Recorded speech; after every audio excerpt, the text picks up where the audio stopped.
me turn on my light. This is going to be really quick. I am having a very stressed out morning. My teenage son is acting like a goddamn teenager. Has a slight cold and swearing he can't go to school again. And it's very frustrating to me. And I have a lot of work to do. I haven't been on for a few weeks, so I thought I would just pop on, say hello, see how you guys are doing. Hello, everybody. Let me turn this on. So, I got my heating blanket on. It was snowing last week. There's still snow everywhere.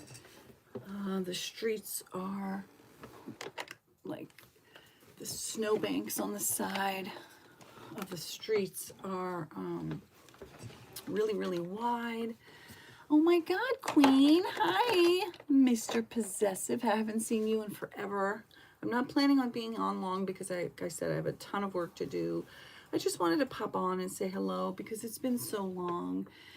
And I'm so frustrated this morning. My son is home. He was sick last week and drove him to school, drove my other son to school and drove him to school, and then he refused to get out. He refused to get out of the car and insisting that he doesn't feel well.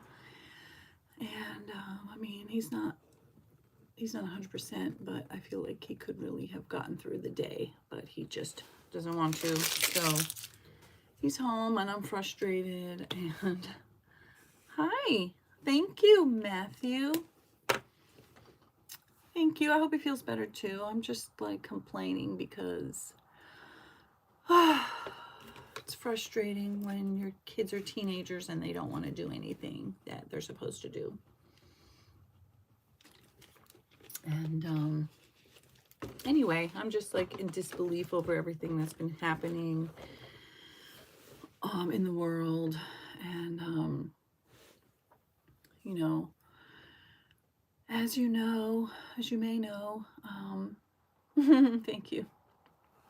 As you might know, those ICE Nazi wannabes are out in Minnesota creating havoc, murdering American citizens. Not just the two that is mentioned constantly, Renee Good and Alex Preddy. Wait, I'm sorry, one sec, guys.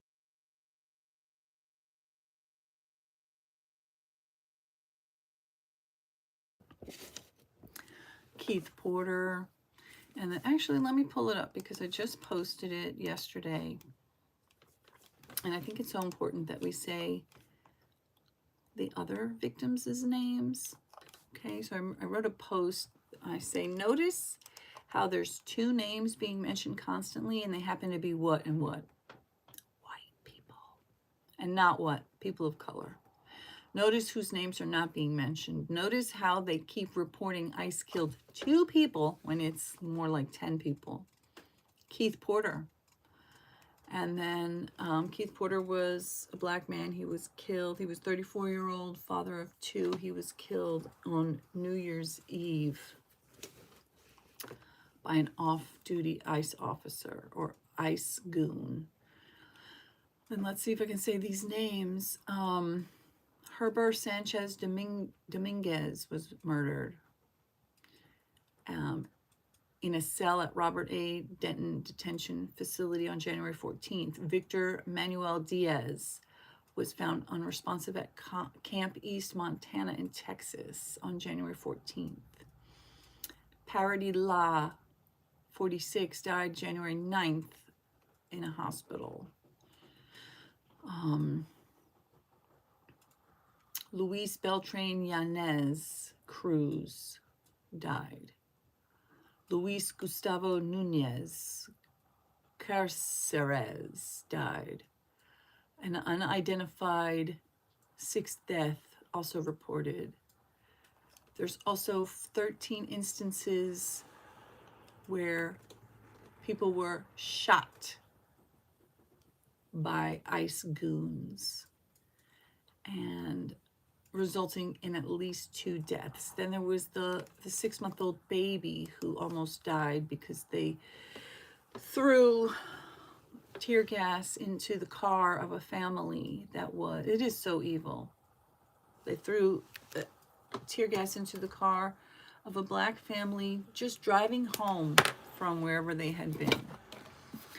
And then, I'm going to use some lotion because my hands are dry. And then, as evil as they are, they get up and they lie instantaneously, and they say, oh, these people are domestic terrorists. These people were trying to hurt us, when they're not. One of my favorite people of all time that I listen to twice a day, every day, is Don Lemon. He was arrested on ridiculous charges. And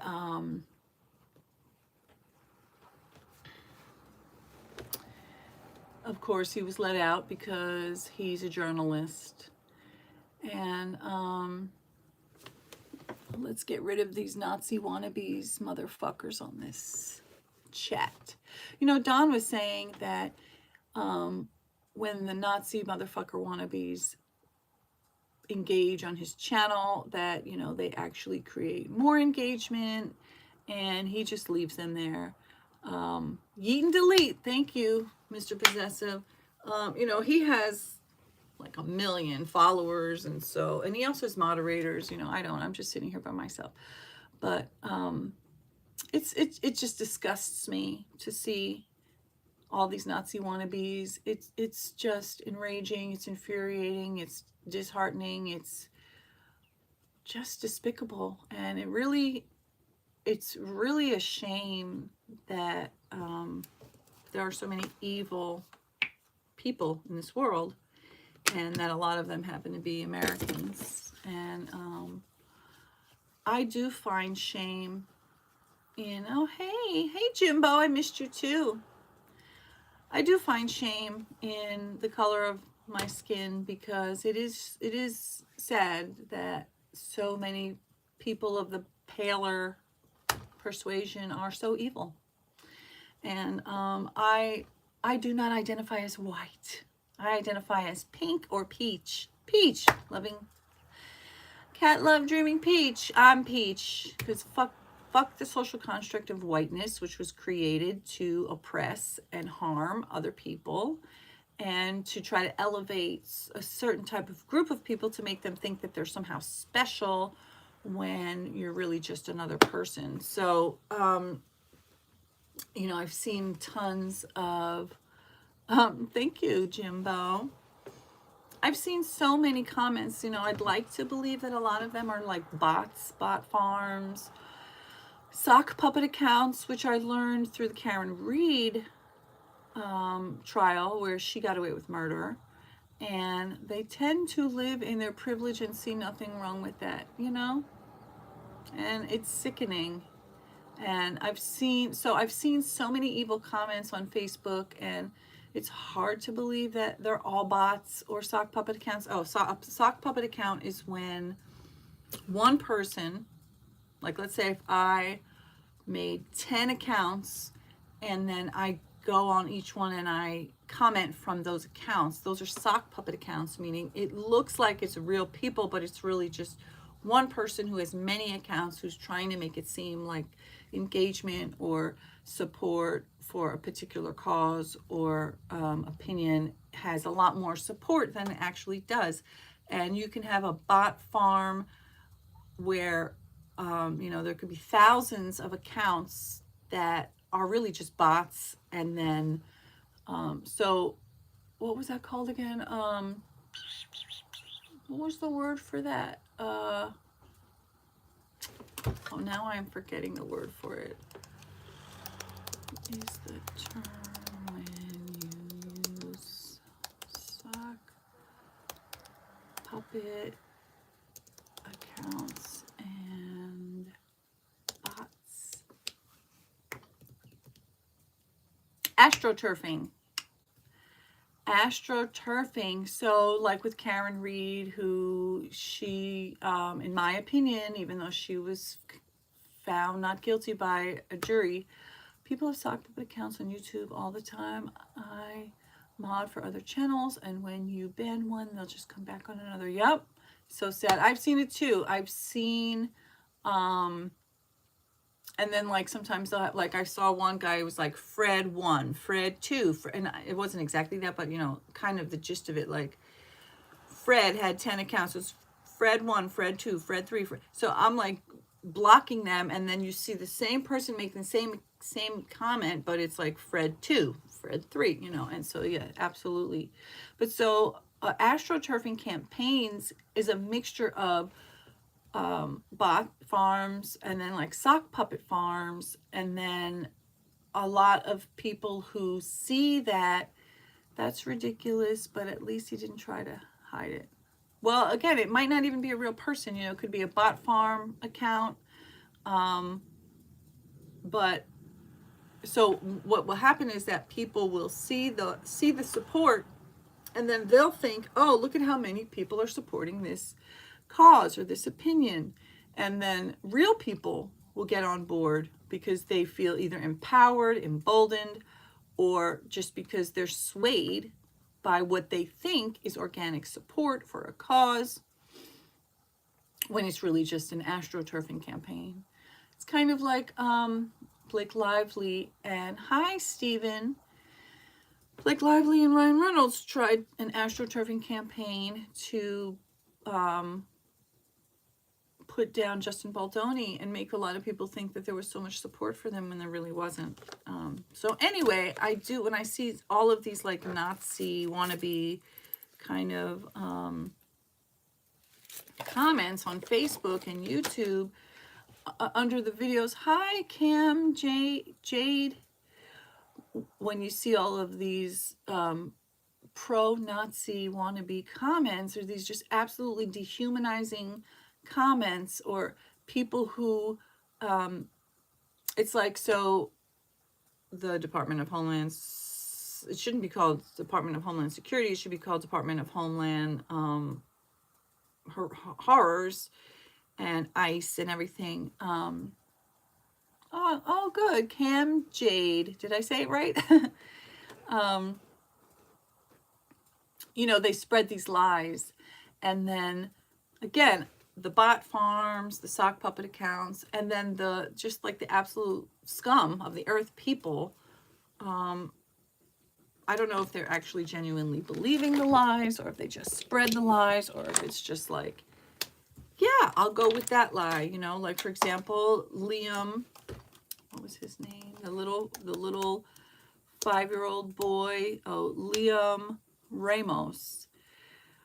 So the story, the Nazi story is that it is really dangerous. Yes, you're right, Mr. Possessive. So the Nazi version of the story is that he abandoned his child, and then the mother abandoned. So and it's so sick, and it's so hateful and so racist, so deeply racist. There are masked men with guns who drag this guy out, away from his child, away from his home, away from his wife, and the fucking Nazi wannabe scum are repeating, oh, well, he abandoned his child. Nazis with guns and masks ripped this man away and arrested him, and the story is that he abandoned his child. It's just so sick. It doesn't make any sense. Oh, thank you, Cam Jade. And the hate and the racism is so apparent. It's so, it's overt, right? Overt is when it's done or shown openly. It's overt hatred. It's open racism. It's absolute. I mean, the comment, you know, I was commenting back on some of those accounts like, fuck you, Nazi, fuck you, Nazi, fuck you, Nazi. But then I was like, you know what, again, it could be a bot. It could be a sock puppet account, or it could be just an absolute depraved, heartless, evil scum of the earth, devil in human form. which apparently there are many of those. And it's just sad. It really makes me sad and sick to my stomach. It makes me disgusted to know how many hateful people there are, and they're so evil. And you know, my son was asking me yesterday, like, why are so many wealthy people pedophiles? And my opinion is that, you know, a lot of these people who have money and power, they don't have charm, they don't have looks, they don't have a good personality, they don't have good character. They are literally like lower than mediocre. They're not good enough. They're ugly. They're ugly on the inside and the outside. They've never developed a personality. They don't have compassion or empathy, but yet they have money and power.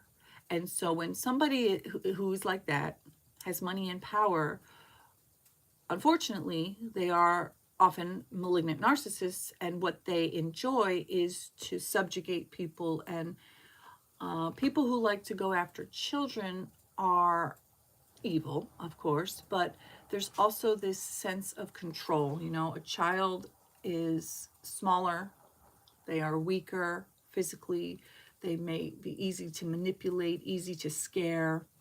You know, they can physically overpower them, they can mentally overpower them, they can terrorize them with fear and abuse.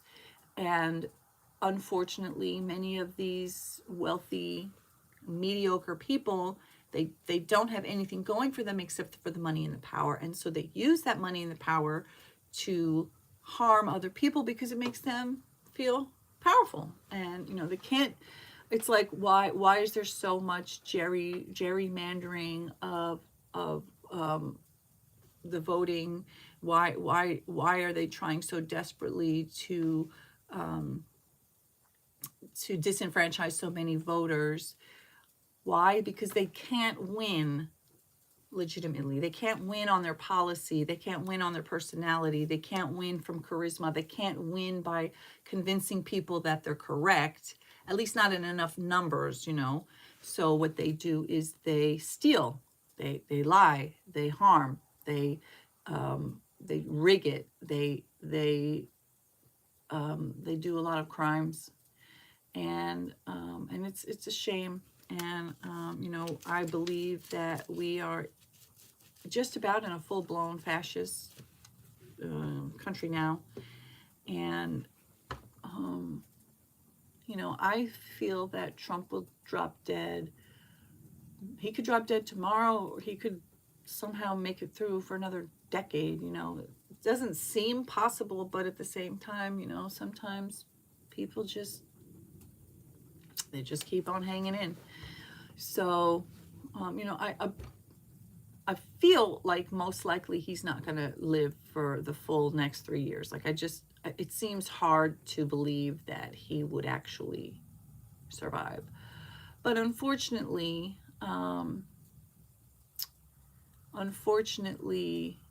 the let me get rid of that piece of shit. He's so old and so unhealthy, but you know, he's got access to a lot of medical care and things that, you know, may prolong his life, even though 20 million people are losing their insurance, their health insurance, because of them. And they don't care, you know. They would love to kill people. They love for people to suffer. And it's just really sad. It's sad, but it's enraging. They can only put lipstick on a pig so long, luckily. Well, Mr. Possessive, I'd like to think that that's true, but unfortunately, Trump is not the only piece of shit that is, you know, it's not like he is solely in control. So even if he does drop dead, like right now, which would be lovely, he has given so much power and control and billions of dollars to so many others. And, you know, Elon is there, and There are many other very, very wealthy, powerful people. I know if he goes away, his entire administration and base don't. I mean, I'd like to think that if and when he dies, hopefully sooner than later, that, you know, the other people in his cabinet will get impeached, maybe arrested. That would be fantastic. You know, if they could finally be held accountable for their crimes. However, I've learned, you know, it really hit me to my core when Karen Reed got found not guilty of murder, and that essentially killed, pun intended, my intense interest in watching live trials. You know, for a year or so, I was obsessively watching trials, and I started to, I know if he goes away, I read that already. You know, I was starting to really shift my content from talking about manifesting love and healing from trauma and up-leveling and a lot of the personal stuff that I used to talk about. And I started to shift towards discussing trials. But now I'm just so disgusted, like I said, you know, when Karen Reed literally got away with murder, it just kicked me in the dick, you know. I don't have a dick, but you know what I mean. Like, it kicked me in the gut of like, oh, justice is not justice. If you're white and you're wealthy, you can often get away with murder. And then there's Wendy Adelson, that fucking murderer, that white wealthy bitch walking around, got away with murder. She paid somebody to have her ex-husband, Dan Markel, murdered. And, you know, her mother, her brother, her dad, I believe, all co-conspired. Her mom is in prison for life. Her brother's in prison for life. Her dad is on death's door, hopefully. And this bitch, she was able to pay to have this man killed, had him killed, got away with like $700,000 that she owed him. She didn't want to have to deal with co-parenting the children with him, and she wanted to move back to Miami. She got everything she wanted because she murdered this man. And to this day, 12 years after that man was murdered, she's still walking free raising those children. It's not white and wealthy, just wealthy. I disagree with you. The whiteness is inextricably linked to the systemic racism.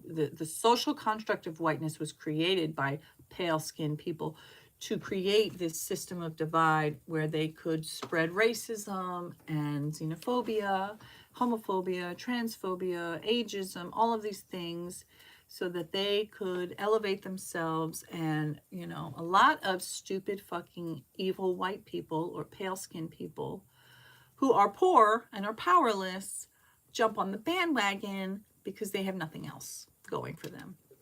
And so they love the concept that because their skin is pale and because they're not melanated, that somehow makes them better. And that's what I was saying, back to the comments that I've seen on, you know, Facebook and YouTube on many of these videos talking about the horrors of what is going on. And wait, excuse me, one moment.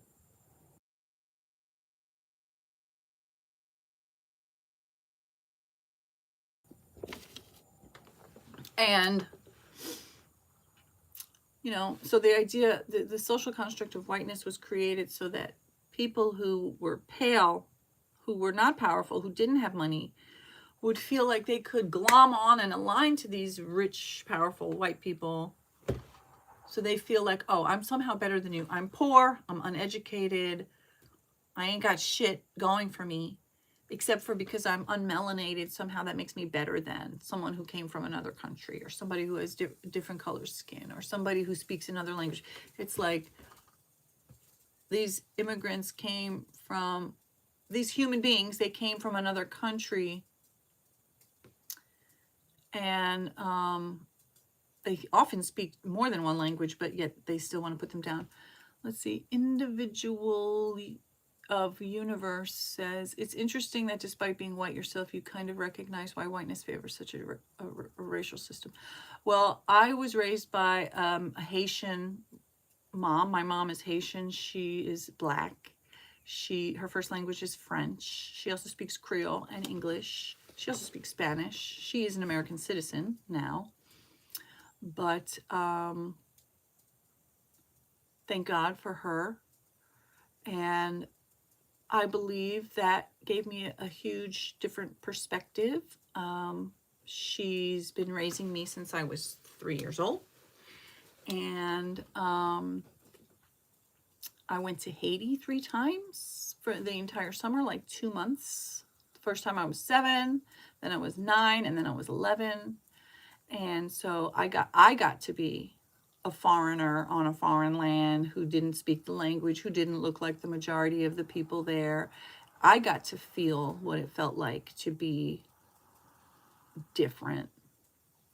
I think as white people or pale people, it is our duty to use our privilege to platform awareness about these things. I agree. Yeah, I've been there thousands of times. I live in Cuba. Awesome. So, I'm a very inquisitive person, and when I was younger, a little girl, and I went there and I got to experience. So we stayed with my mom's parents and sisters and brother and my cousins, and I've never been to Cuba, but I know that Haiti is underneath Cuba. And so, I also, I went through a lot of trauma as a child, and my whole life got flipped upside down. My biological mother was a very abusive person, and she did a lot of fucked up stuff to me and my sister. And then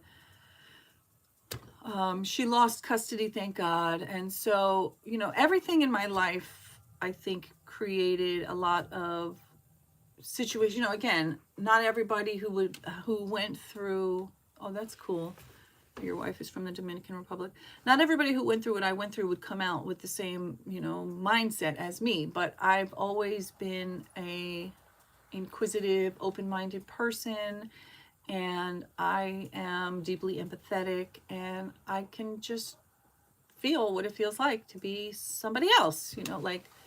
I'm a very, very sensitive person. I cry very easily.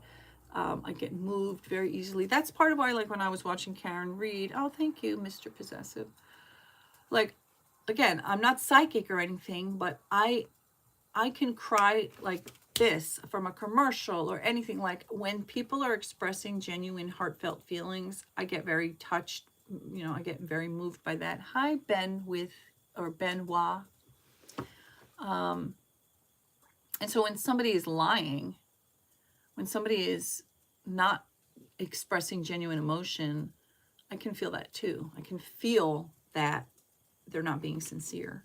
And, it's not like I'm unique with this. It's not like some kind of special power. Many of us are able to. That's why, when Chris Watts or what was his name? Scott Peterson, when they go do those interviews, people can just tell. They're like, ugh, that's off. Something is weird, because people can feel genuine emotion versus lies. And so, as a young girl, well, first of all, when I went to Haiti the first time, and I didn't speak French, I didn't speak Creole, and I was completely submerged in another culture. Like I said, we left a couple days after school, so it's in late June, and then we came back late August, and my mom only stayed with us for 1 week, and then she left, and she came back home to the States and left my sister and I. The first time it was just me and my sister. The second time my brother was a baby. My mom came the last week, I think, with him, and then we all went home together. And then the third year, my brother was 2 and I was 11, and my sister was 13, and we stayed the whole summer without my mom. And so my aunt My Tati, she only spoke like very, very, very, very few words of English, and then like nobody else did. So being put in those environments where I'm the one who, I'm a fish out of water. I don't speak the language. I'm the one who looks obviously like a foreigner. I loved it. I absolutely loved it. Those are some of my best memories and experiences in my life. And I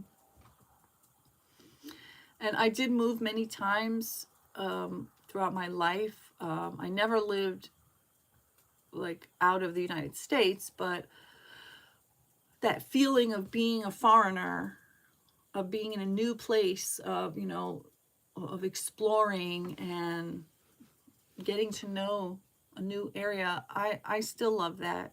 And yes, culture is so important. And even now, like I like to go for walks, and if I can find a little side street that I've never been down, even though it's like I was just telling my sister this the other day, like even though I've lived here almost my whole life, except for like the times that I moved away.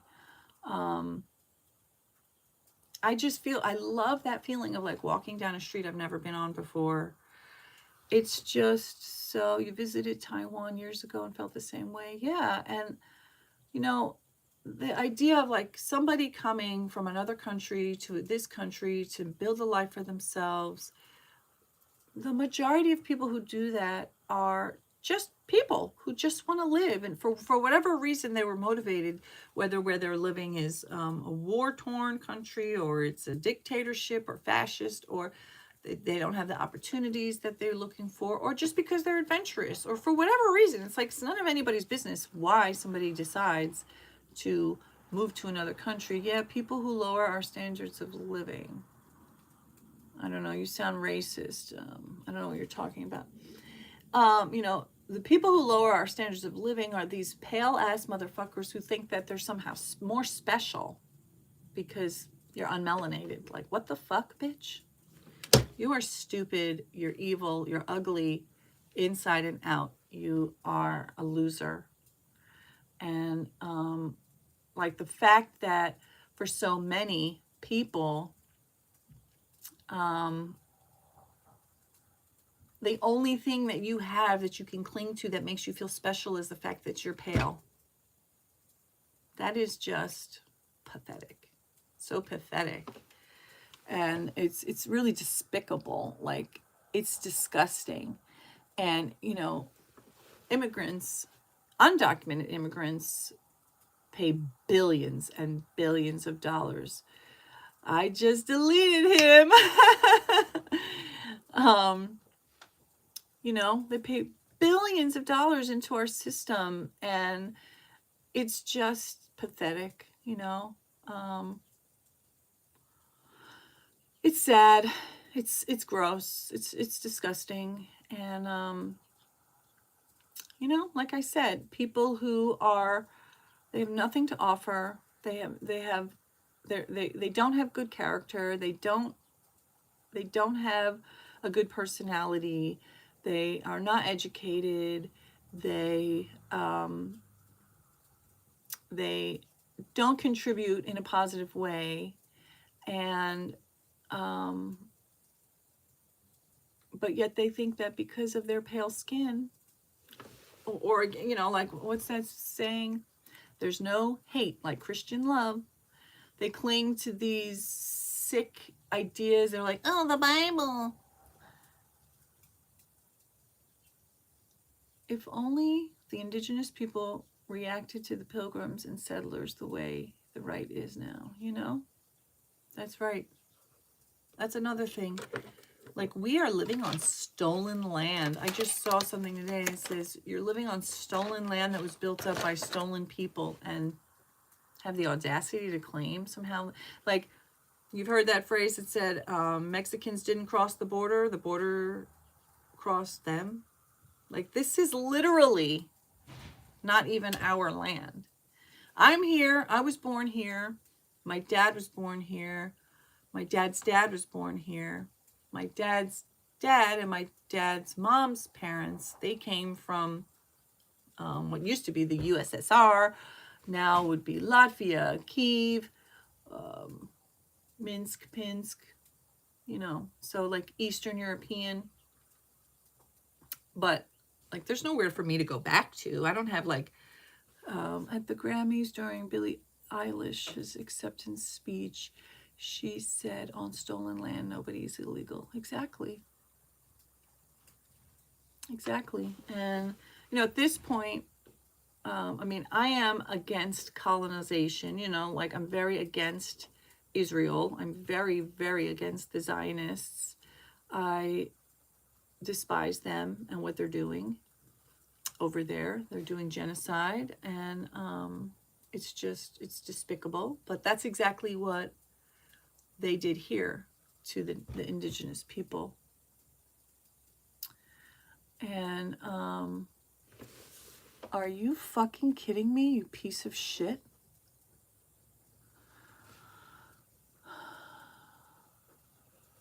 So, yeah, it's just really pathetic that the scum of the earth people think that that they're somehow special. Like, bitch, go get a job. Go fucking get some education. Go get some culture. Go learn about something other than your little white pocket of Jesus. And it's not even what Jesus would do or would say. I'm not religious. I wasn't raised religiously, but I know enough to know that you Bible thumping, pasty ass losers, you're sick. Yeah, the sock puppets. Yeah, I'm trying to get rid of it.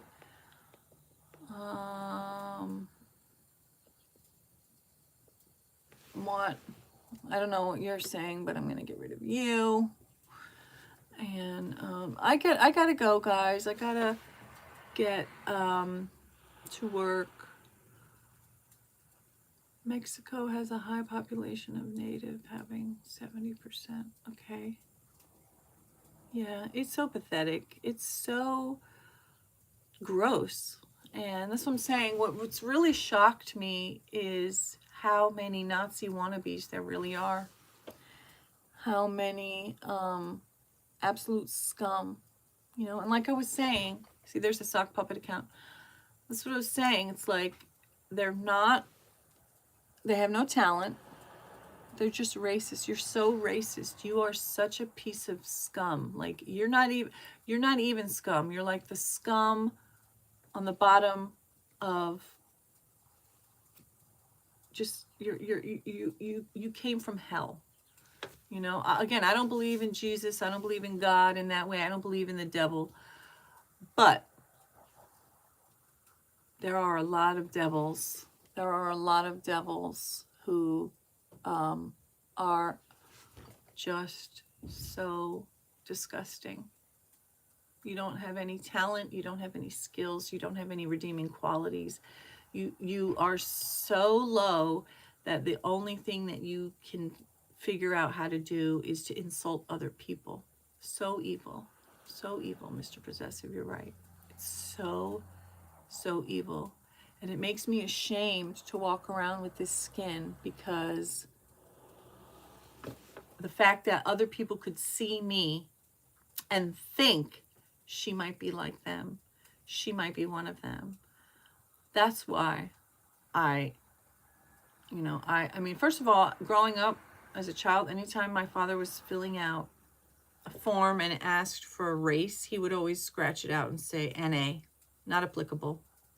And so I grew up with a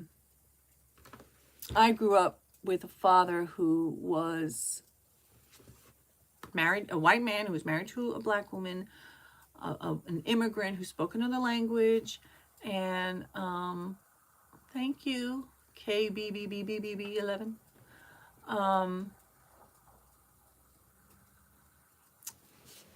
You know, so I was raised with this awareness that the color of my skin is not important. The color of my skin doesn't matter. The color of my skin doesn't make me a better person. It doesn't, you know, whatever privileges should come from that, was nothing that, and I realized that just the fact that I have this skin walking around gives me privilege, whether I acknowledge it or not, which is, again, people who are pale, who don't recognize the privilege that they have, are dangerous. And the fact that this fucking scumbag keeps popping up again, it's just obviously it's a sock puppet, because I keep hiding him, but he keeps popping up with a different account. So I don't, Mr. Possessive, I don't even think that person is alive, to be honest. You're saying get a life, but I don't even think it's a real person, a living person. You know, these are bots, or they're just evil, you know. And it's just disgusting and despicable. And you know, the fact that somebody is so hateful, the fact that so many people are so hateful, and they're so proud of their hate. They're so proud of it. They want to shout it out. And it's just like, you're scum. You should go to prison. Those people should go to prison, you know? There's free speech, but then there's hate speech. And there's violent speech. And when you get on platforms and you say these things, I think that you are putting people in danger. And that is, you know, free speech, sharing your opinion is one thing, but when you're inciting violence and you're putting people's lives in danger, that is not just expressing your opinion. That is inciting violence, and that is a crime. It is a crime to incite violence. It is a crime to put people in physical danger.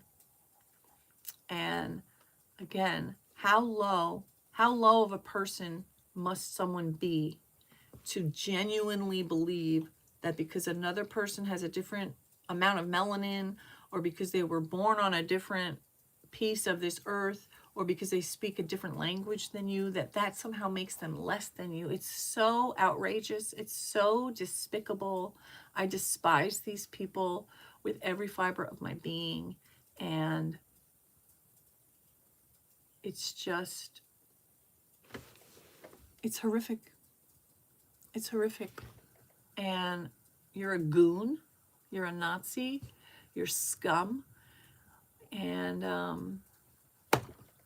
it's just disgusting. And it's shameful. And I just cannot wait until these Nazi wannabes scurry back under the rocks where they were hiding under for all these years. And all right. Thank you so much, Mr. Possessive, and the other people who had positive things to say, and all of these disgusting people that I've just, you know, yeeted and deleted. Ignore, yeet, and delete. Thank you, Cold Dell. I can't read it. I'm sorry. You're all of that? You're all of what? Have a great day, Kat. I hope your son feels better. Thank you. Me too. He really pissed me off. He took off Thursday. He took off Friday. And then, oh, now somebody fucking using my own name. Look at that. Oh, that's disgusting. Somebody using my name to say evil stuff. Oh, wow. That is evil.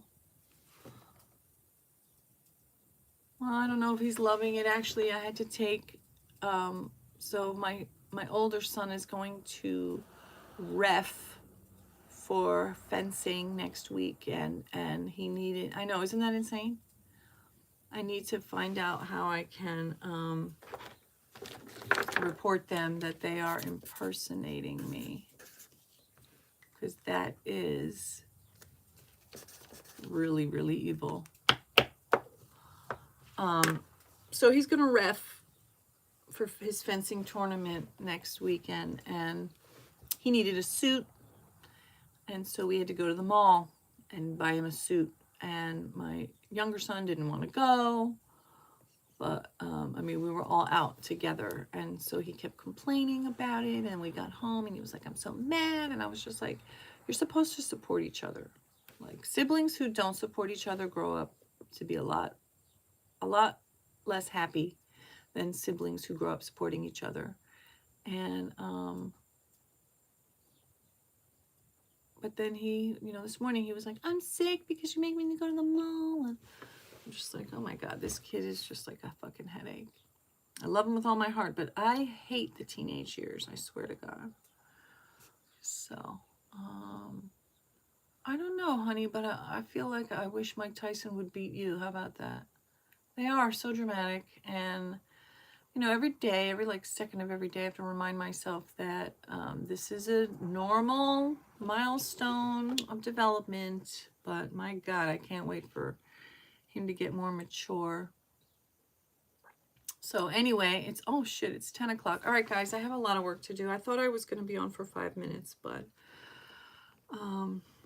as you see, I was here for 45 minutes. So thank you so much for being here.